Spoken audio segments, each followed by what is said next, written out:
I feel great. The same feeling that you get when that piece of a difficult puzzle starts smoothly into place. Honestly, I've got mixed feelings on this novel because it's got some good quality and all that. It's just, I really hate that the protagonist is this piece of shit, and his love interest is also, twisted as well. It makes them unlikable, and you just know they're gonna win in the end. It reminds me, I forget what it's called, Mirai Nikki or something like that. I don't know if that's the correct name. Maybe you've heard of it. It's, has this one yandere girl. It's kind of a similar thing when you think about it. But, it has a protagonist who's a coward and kind of selfish guy, from what I remember. And I just remember I remember reading the manga and I just stopped at some point because it's like, I really hate the protagonist. He is just so unlikable. I hate when a story is from the perspective of an unlikable piece of shit and that they pretty much ultimately win in the end. I hate that. Not really a fan. It's like, I remember there's one image in the manga where this cowardly protagonist who is just over-reliant on his yandere sidekick girlfriend, who he kind of is trying to, get away from, for the most part, but he just standing there all smug, just like, yeah, I'll win now with everybody's side. He's like, you did nothing, you smug little twat. You're such a piece of shit. You're just like, without that yandere on your side, you'd be fucked. You piece of shit. Hated this character so much. I'm feeling that same kind of dislike towards Fuminori. Perhaps worse, because Fuminori is a complete monster. I've killed a man, and no one will ever know. It is a long way back to civilization, but neither the cold nor the exhaustion can ruin my good mood as I walk alone down the snow-covered mountain road. Best case scenario, Koji has the car keys. I was tempted to use Koji's car, but that would have introduced a flaw into the plan. I don't want anyone to connect me to his disappearance. Ah, so you're not actually going to take the car. Interesting. Plan formed in my mind the moment that I realized how remote the location was. Even if I couldn't find anything to lead me to Dr. Agai, his absence would at least prove that the cabin had been utterly abandoned, in which case it would be a perfect spot to take care of a problem. I knew coming all the way out to the Rojigi wouldn't be a waste of time. I didn't even need to use the meat cleaver hidden under my jacket, a dry well. It's like fate itself provided me with a perfect setting.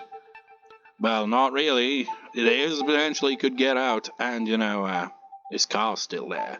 That idiot didn't even realize the danger was in. His phone call distracted him enough for me to take him by surprise.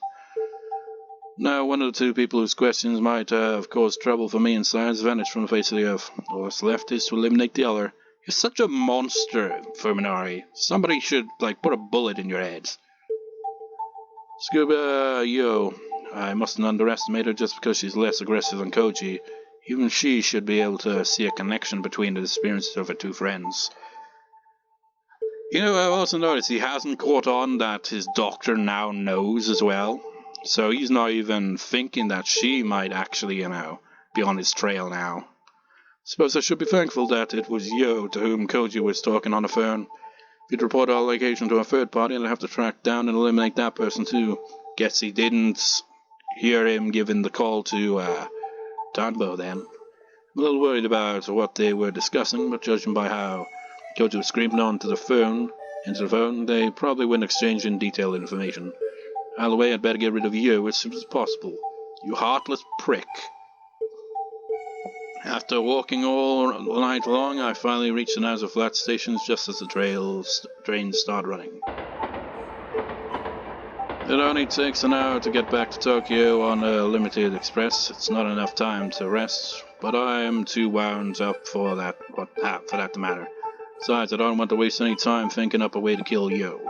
Seriously, you're pretty much just making yourself even more suspicious. Because, even if you kill off Yo and Koji, he doesn't even realize that Tanbo is onto his ass. But even without that, someone will eventually put two and two together and, link all that back to him. He's not really the brightest, you know.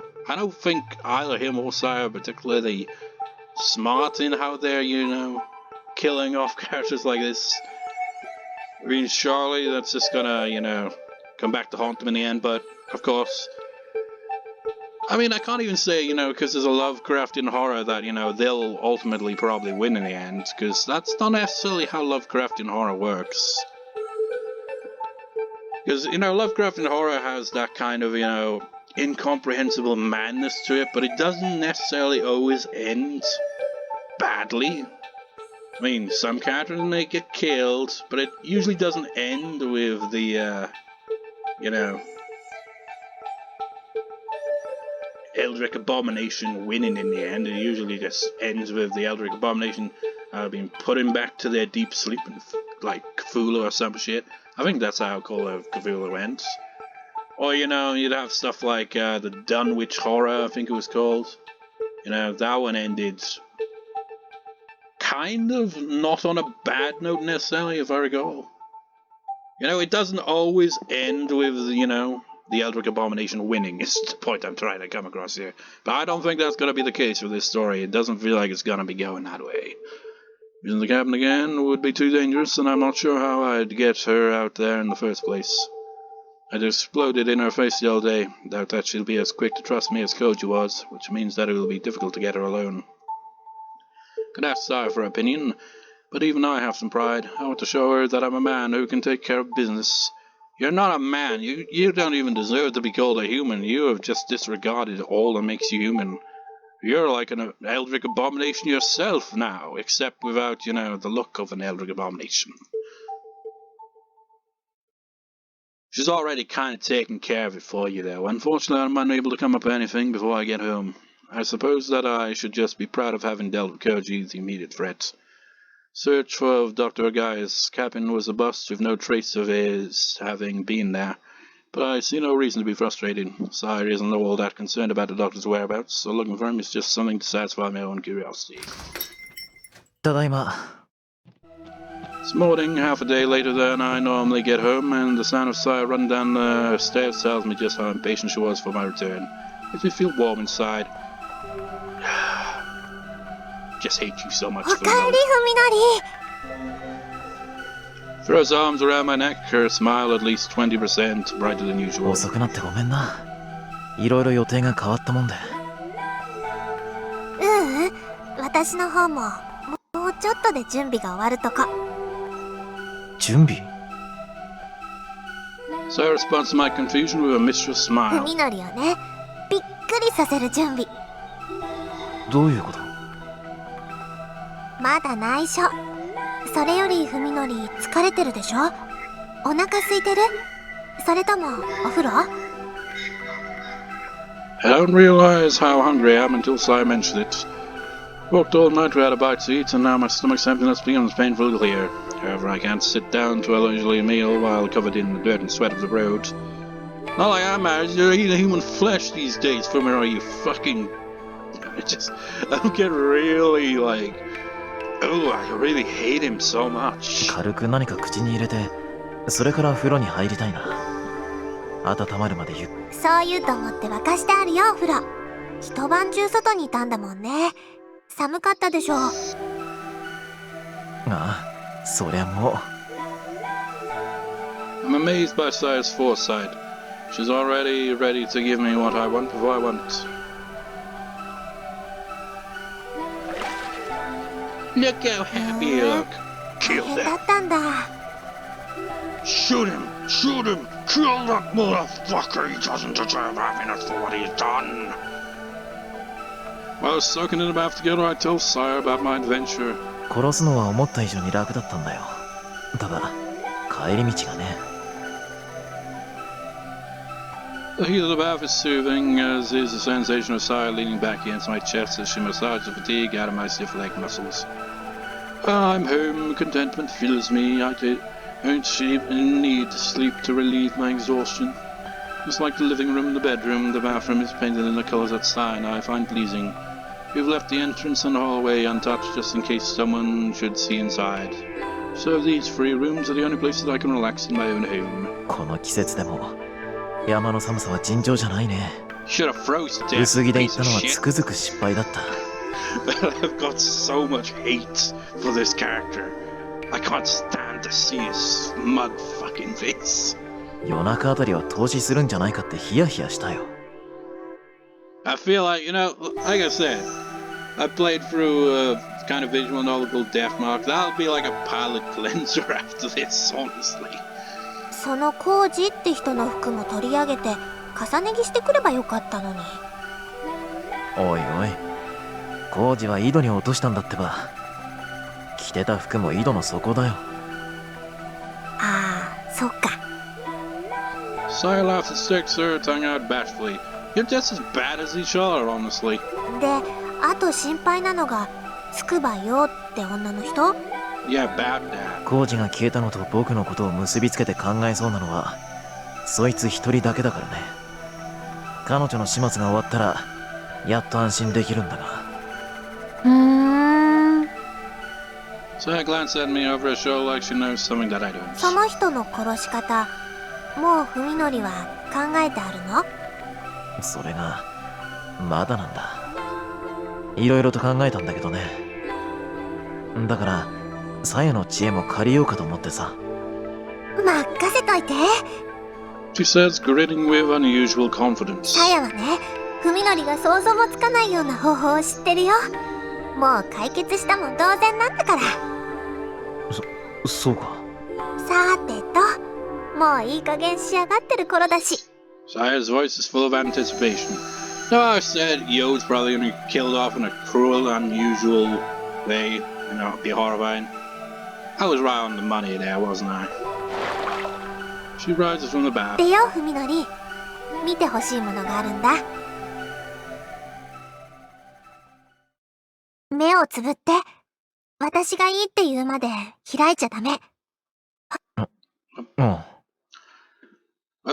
Clicked off it. Yep. Can you run that by me again? 目をつぶって。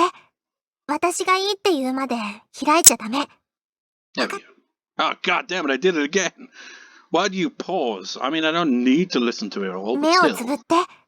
私がいいって言うまで開いちゃダメ。わかった？ You goddamn twisted pair. I have no idea what's going on, but I do as Saya says and close my eyes, takes my hand, and leads me up the stairs. So I wonder what she has in store for me. The sound of crying reaches my ears. I stiffen. サヤ、上に何かいるんじゃ。目を開けちゃダメ。 She admonished me, then strokes my arm soothingly. 危ないものじゃないから安心して。大丈夫。ああ。It's gotta be a horrifying sight, isn't it? Little by little, the crying grows louder. I can hear the misery and pain in every choked sob. At first, I'm amazed that Saya would let someone in our house after what happened 2 days ago, but then I realize that something is strange. Isn't Saya the only one whose voice can carry such clear emotion to me? Yep, she's transformed her, hasn't she? Though my eyes are still closed when Saya leads me into the bedroom, my ears tell me that there's someone only a few feet away, and yet I smell none of the human body odor that normally turns my stomach. さあ、ご対面。文則、目を開けて。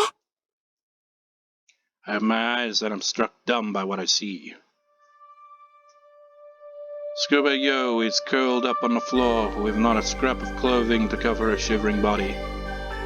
So, her body was like she said like her body parts were coming off and stuff like that. So she's probably transformed into whatever the hell Saya actually looks like now. When I first lay eyes upon her naked flesh, I am entranced by the sensuality of her generous proportions, far more mature than I would have expected from her usual pure and innocent appearance. Wait, forget about that. Why is she in my bedroom naked? Moreover, why is she... どう、文則。この子の体、どんな風に見える？綺麗だ。でも、なんで僕にもちゃんと。 Doesn't make sense. So just go by Yo, I remember, not the putrid creature whose attentions I found so unbearable after the accident.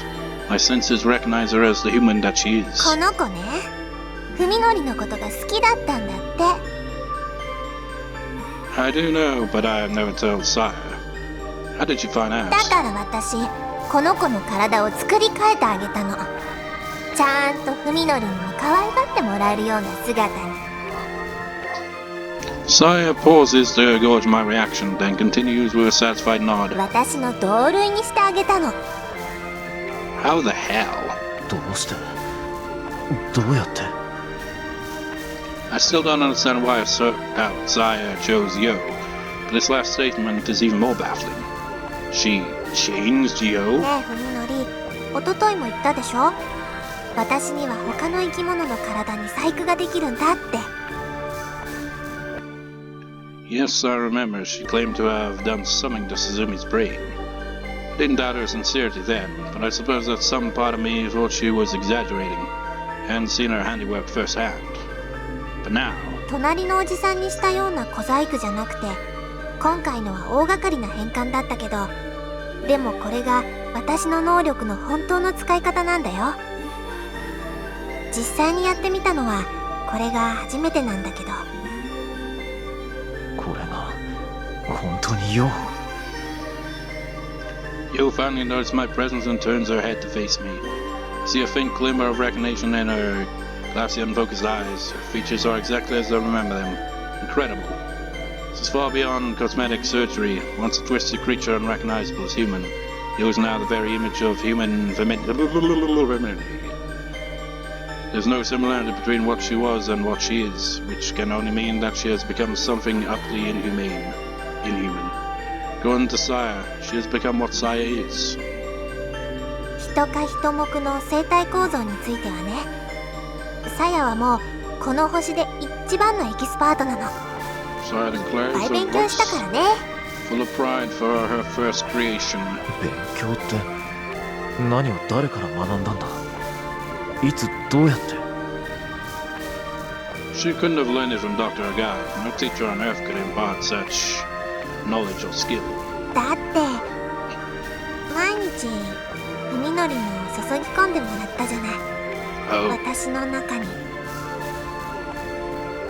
Sire blushes. あれ、要は人間っていう生き物の設計図みたいなものだから、私にはそれを読み解くことができるの。好きなようにいじることもね。 What is she really? Except that she isn't human, but there's more to her than that. Sire is something that far transcends my species. でもね、やっぱり最初だったもんだから手際よくできなくって。 When Sire approaches, Yo trembles and tries to crawl away, but is only able to flail her arms and legs wildly. It's like she doesn't know how to move her own body. And the only sounds coming out of her mouth are frightened moans. 喋れないのかあいにく心の方は壊れちゃったみたい。 Sire sighs in mild disappointment. なんだかんだで変身が終わるまでに20時間もかかっちゃったから、ちょっとかわいそうなことしちゃったかな。 She kind of 苦 comes. しかっただろうし。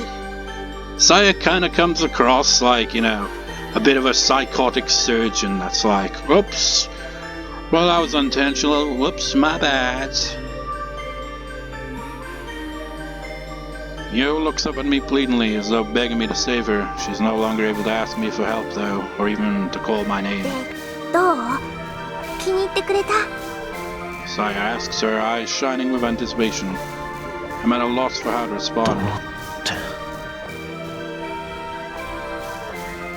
だってFuminori、友達や家族が欲しいって言ってたでしょ。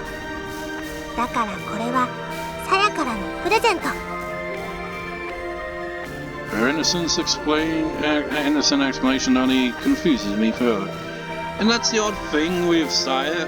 She kind of comes across as malicious at times, but at the same time, there's this kind of like, she doesn't realize just how twisted some of this is, you know? Because it's just, she's not human. She's probably the only whatever the hell she is. Because, like, it sounds like a guy might not have, you know, he might have just been some doctor or something. So he's not, whatever Saya is, there's no other, you know, family for her there. So she's just like in her own kind of species thing, whatever going on. She doesn't really, you know, have a grasp on all these kind of things that we'd be like, I don't know, it's just a complete mess. Out of the two, Fuminori, I feel, is the worst, because he was once apparently a decent human being, and he's gone so far down a dark path that he's just become a monster, and I hate him for it. Instant explanation only confused me further. プレゼントっておいおい子犬か何かじゃあるまいし。似たようなもんだよ。どうせ頭の中なんて真っ白なんだから。 That's fucked up. I bet Saya wants to please me, but she could use a little more common sense. いや、人間一人を監禁し続けるっていうのは多分かなり厄介なもんだと思うよ。大丈夫だよ。ほら、こうやって鎖で繋いであるし。 Anything preventing Yo from being totally naked is the leather collar around her neck. I have no idea where Saya got it from, but it's the kind of dog collar that would be sold in any pet store. The chrome chain is fastened to one of the bedposts. Yo tries to get away again, but Saya sends her sprawling with a tug of the chain. Yo tumbles to the floor, squealing in pain. Her actions are those of an unintelligent animal, just as I said. それにこの子、どっちみち逃げ出して何かしようとか、そういう難しいことはもうできないから。ね？これでもうFuminoriが心配することなんてないでしょ？ Seriously, this story just gets worse and worse. It's like we've had all kinds of things now. Now we've basically got a human reduced to this, and they're basically like seeing her like she's like a pet dog or something. That's fucked up. Saya has a point. I was racking my brain for a plan to kill Yo, but now my problem has been solved in a way that I never could have imagined. If a normal person looks upon her now, they'll probably see no trace of the old Yo, and if she has no memories and can't even speak, then it's perfect. Saya's killed Yo without taking her life. Which, honestly, is worse. Though there's still a problem of what she means by giving Yo to me. 嬉しくない？ Saya asked dejectedly, her confidence suddenly gone. 私、また何か勘違いしてた？ Please, Fuminoriのこと困らせちゃった？ tell me it's not gonna lead into what I think it's... I mean, I can see what Saya's trying to, you know, get the point to Fuminori here, and I don't like it. いや、 I don't like it one bit. この子の世話はちゃんと私が一人でやるよ。Fuminoriにめんどくさい思いなんてさせないよ。 This is so weird. ダメ？ It's like, oh, Fuminori, can we keep this pet human? She won't be any trouble. I'll take care of her myself. It's like, what the fuck is this story? That's not it. The last thing I want is to reject this symbol of Saya's affection. But how can I explain to Saya why I'm trying not to look at the naked woman writhing on the floor? そういうことじゃない。違うんだ。 Yo is the first human figure besides Saya that I've seen in the 3 months since the accident.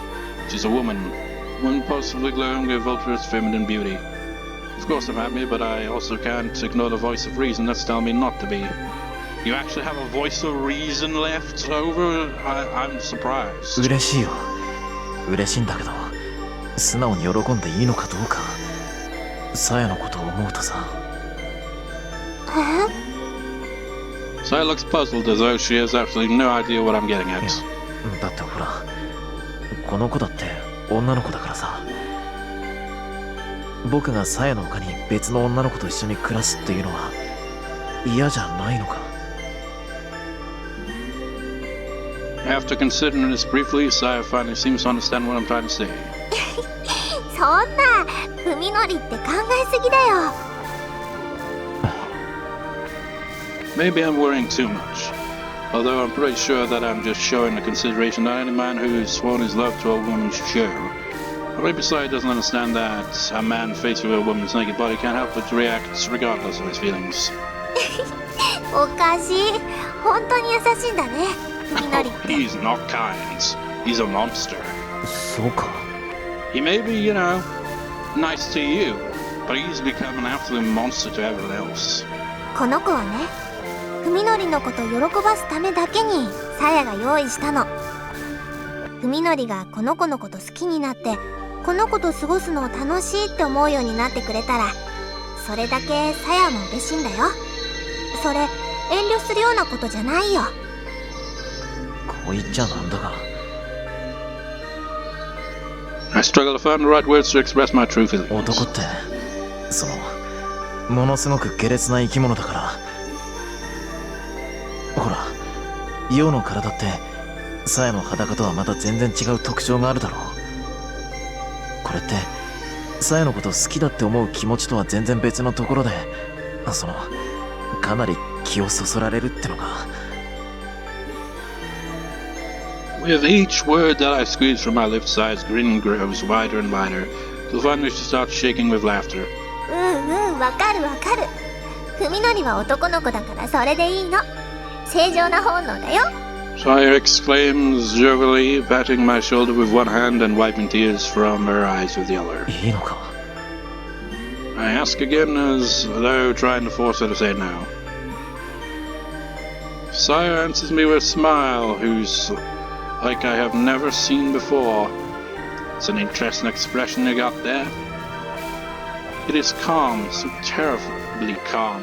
And there's something bewitching about the soft set of her lips that sets it apart from her usual bright childish expression. ふみのりとさやは恋人同士で、つくばようはそんな二人のペット。この子は私とふみのりに可愛がられるたびにそのことを思い出すの。これから毎日ずーっとね。 That's fucked up, man. Finally know why Saya chose you. For the venom in her voice and smile does not escape me. Although she can no longer answer if asked, you would surely have chosen death over this fate. And that is the very reason Saya visited upon her. Yeah, that's cruel and unusual. But she's not dead. But yeah, she probably would have been better off just dying there, because this is a fate worse than death. How wicked and terrible Saya is. Perhaps others would fear and loathe her, however find her malevolence irresistibly charming. Probably because you become such a piece of shit, you terrible motherfucker. Go die in a ditch, you piece of shit.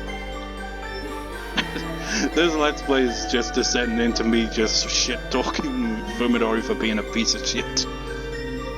The horrifying cruelty of what she has done to you is so very human. So I guess that it's like... So basically, she's kind of like, I don't know. She has this innocence to her, but she also has this kind of sinister, malevolent kind of side. It's like her moral compass is kind of like all over the place. She can be cruel, and she can be nice. She just wants to be loved. But she can be an absolute monster. I mean, she's an outright abomination, but, you know, that's beside the point. She has very human emotions, even on her kind of cruel thing like this. You can imagine, like, a psychotic human being doing that, because, I mean, that has happened in real life. Some sick motherfuckers out there that, you know, kidnap someone and treat them that kind of way, which is fucking horrible. It's just, ugh. Though her shape may be different, her soul is the same as ours. Well, it's about the same as... I don't know. A very twisted individual, I suppose, that was never taught proper morals, and... I don't know. When I look upon you as a wretched form, I see the intensity and passion of Saya's love for me, for the flames that have consumed you are fueled by that very love. I myself enthusiastically accept in Saya's presence. さやは気に入ってるのかい？このペットのこと。Jesus Christ. とっても綺麗で触り心地もいいんだよ。そっか。じゃあ二人でこいつと遊ぶ時もさやはさやで楽しめるんだね。僕が遠慮することはないね。もちろん。 Grinning happily, Saya grabs the chain and pulls Yo to her feet. ねえ海のり、触ってごらんよ。柔らかくて気持ちいいよ。You know, the more I go into this story, the more I realize, you know, if I monetized my videos, this whole Let's Play would be fucked. But I don't monetize my videos. But even without that, I'm like, it's just like, it's getting a bit risque, you know, with some of these themes here. As Yo looks up and moves teary, pleading eyes, I approach and let my gaze roam freely over her lush body and right breast. Please, please don't. No. Run my fingers through her hair, finding it a smooth size and trying to feel I continue to caress Yo's head. Her fearful expression softens a little. Perhaps she remembers me in some part of her mind and believes even now that I will be kind to her. How foolish. Oh god damn it, man. You're as bad as Suzumi if you're gonna do this. Excuse me? He is, groping her boobs now? I thought this was censored, man. What the fuck? I stop stroking her hair and calmly seize both of her breasts. God damn it, you make me have to freaking edit this shit. She flinches in part of the sudden rough treatment, but I ignore her and continue cleaning her pants from her now spans. I'm so gonna see do them things are being sucked inside. I don't know, can we, you know, skip this scene, please? Tears in Yo's eyes cause a new sadistic desire to well up inside me. You're as bad as Suzumi! Just because you didn't act the same way towards, you know, Saya, you're pretty much doing the same kind of shit right here. You're a monster. You're no better than Suzumi was. Piece of crap. She must not have been sufficiently prepared, as her short scream is like that of a dying animal. In fact, it reminds me how Suzumi screamed when I stabbed him with my knife. This is so fucked. Saya says, peering curiously at Yo's tear-streaked face. You fucked up motherfucker. If not a quivering of a fire as she crumbs beneath me, her brow is heaving like storm-tossed ships. Her sighs enough to simulate my life. And the sun the night has only just begun. Oh god. Later, as I lie on my bed, drained, eventually I consider what my life will be like from now on. I imagine that was probably longer, but was probably edited in the Steam version, which I'm thankful for. But seriously, how the fuck do authors do this shit, man? It's like, oh yeah, just write these fucked up scenes. It's like, what the hell, man? As I lie on my bed, drained, eventually I consider what my life will be like from now on. Saya is resting in my arms. Yo is curled up on the floor. Yesterday I could not have imagined that the three of us would be a family. You're not a family. If you're a family, that's one fucked up family. New home, a new food, a new family. All granted me by Saya. She has savagely led me from the brink of death to find new joy amid despair in this fucked up scenario. Anyways, we're an hour 57 minutes into this now. I want to, you know, get through the rest of the scene, so I'm going to stop recording here and then start recording again like I did last time. Probably going to be like a month between record sessions again, because I'm probably going to get a good few parts out of this record session. But anyways, a moment. And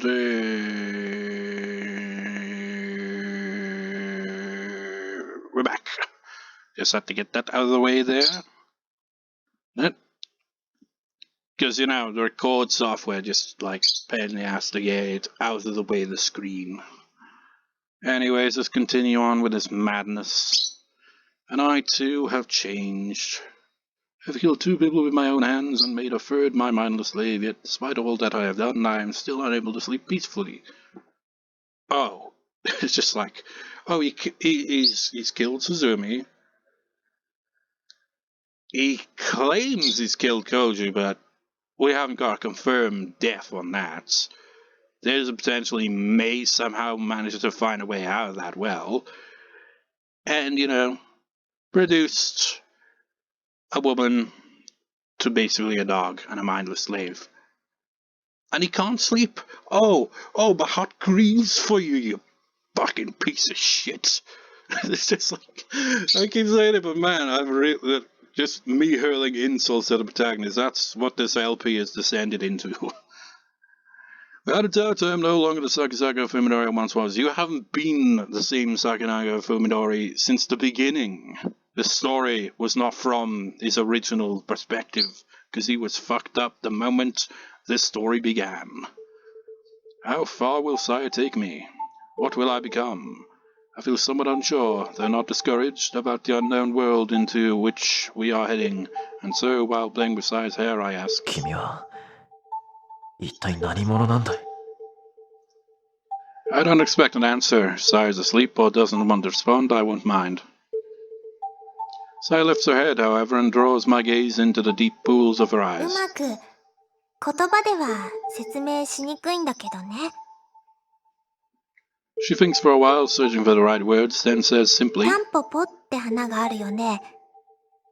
種を風に乗せて飛ばすやつ。綿毛の種は風に運ばれて、ふるさとから遠く遠く離れて、もしかしたら草木なんか一本も生えてない砂漠に落ちちゃうかもしれない。そんな時、たった一粒のその種が何を思うか。それを想像してくれれば分かってもらえるかもしれない。私のこと。Yeah, like I said, So I consider Saya's answer, she continues her story. 種はもちろん草の種だからね。その気になって頑張れば、砂漠を砂漠じゃなくしてしまえる。ただ一粒だけの種でも、もしかしたら頑張ろうって思うようになるかもしれない。頑張って育って増えて、いつかこの土地が一面のタンポポ畑になるまで頑張ろうって、そう思うかもしれない。そんな風にタンポポの種が心を決めるとしたら、どんな時だと思う? No, I'll let it out when I just mentioned something before, continuing on with the dialogue, because I feel like it might be a spoiler of sorts. So, it sounds like that's probably why she's so, eager, to, do the business. Because, yeah, she is constantly going on about, don't you want to have my children there, Fuminori? それは I whisper, entranced.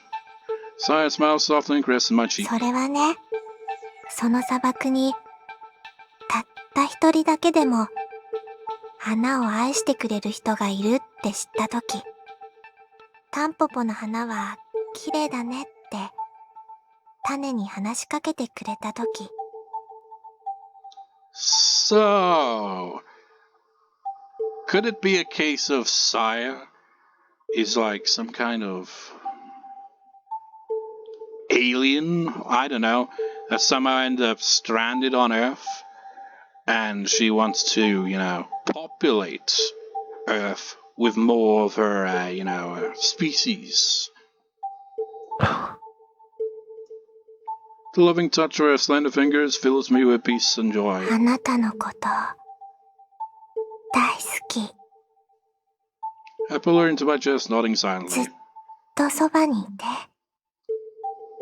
いつまでも私の隣に。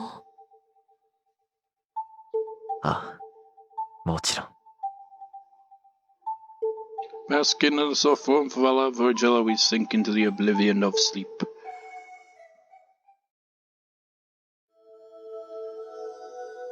Come on, you can do it. He has been buried alive. His world is the silence and cold of the grave. Ever since his voice gave out and he lost the strength to scream, no coherent thought has passed through Koji's mind. Come on, man, you can escape. Come on, you gotta do this. Perhaps this is his brain's way of protecting him from despair. Instead, he dreams. Images flash before his eyes, random, unconnected scenes from his 20 years of life. 20 years of life? Is he only 20 years old? Well, they are in college or something, right?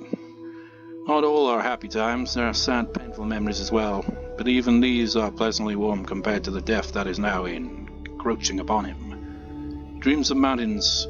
His older brother once took him hunting for insects when he was a child. They sealed there, caught butterflies in a plastic bag, only to later find themselves holding a bag of tiny corpses. He dreams of his lover. They met at a mixer, where he'd been the only one to realize that she couldn't hold her liquor. After she'd had too much to drink, he looked after her while she vomited in the back alley. They toasted each other with canned juice, and then dreams that he's driving into a black sea. When he reaches the bottom, he looks up to see the moon shining through the surface of the water. As he gazes up at a circle of lights, entranced by its roundness and brilliance, and distant rumbling of an engine reaches his ears. Something still conscious within him tells him that this dream is wrong. It's Cthulhu! Have I ever gone diving at night before? Thoughts begin to connect in his mind, forming a barrier to separate his dreams from reality. Or maybe it's the shadow of Innsmouth. What is bothering him? Of course, sound. The engine noise gradually fades to a low idling, then abruptly gives way to silence, followed by the sound of a door opening and closing. This isn't a dream. These sounds are real. And a standing comes like a sudden blow. This isn't the bottom of the sea, and that circle of light isn't the moon. It's the mouth of the well. The sun has already risen and someone is right outside of the car. The last piece falls into place and he becomes Tono Koji once more. Koji shouts, surprised by how easily his voice emerges. His desperation blocks out the path of his raw throat. Pain, I mean. But could it be Dr. Tanbo? Maybe she got his call and was able to trace where the call was from.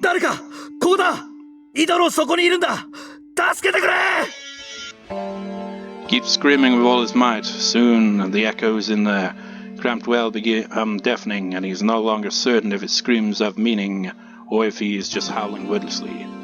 Nevertheless, he continues. His only desire is to be heard. At least he'd die forgotten at the bottom of this well. Koji's wait is not long, but even a minute feels like eternity on the edge of despair.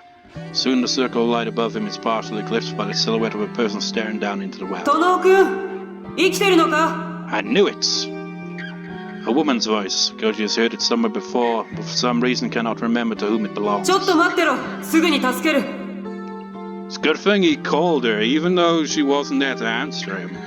That call basically saved his life.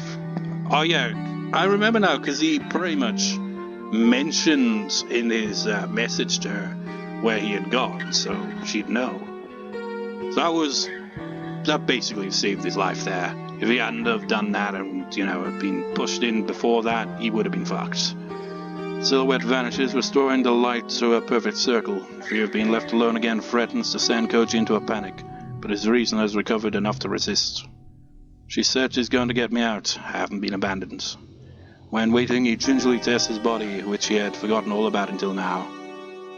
It was me, like, when I looked up that author of this, and like, in the, genre description, that tragedy in there. So it's like, I feel like rooting for, Koji and Tanbo to, put a stop to this madness, but I know that's not going to happen because it's a tragedy. That doesn't happen in tragedies. They're just, giving us false hope here, clearly. It's like, oh, they're going to be able to do something together, and they probably won't be able to. But nonetheless, so I gingerly tests his body when he's forgotten all about until now. His joints ache and his fingers and toes are numb, but though exhausted, he's still in one piece. Sometimes silhouette reappears at the top of the well.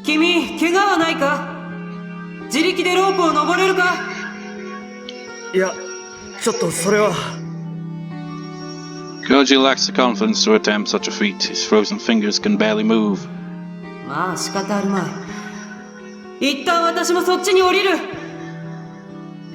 After a brief pause, the owner of the voice tosses a knotted climbing rope into the well.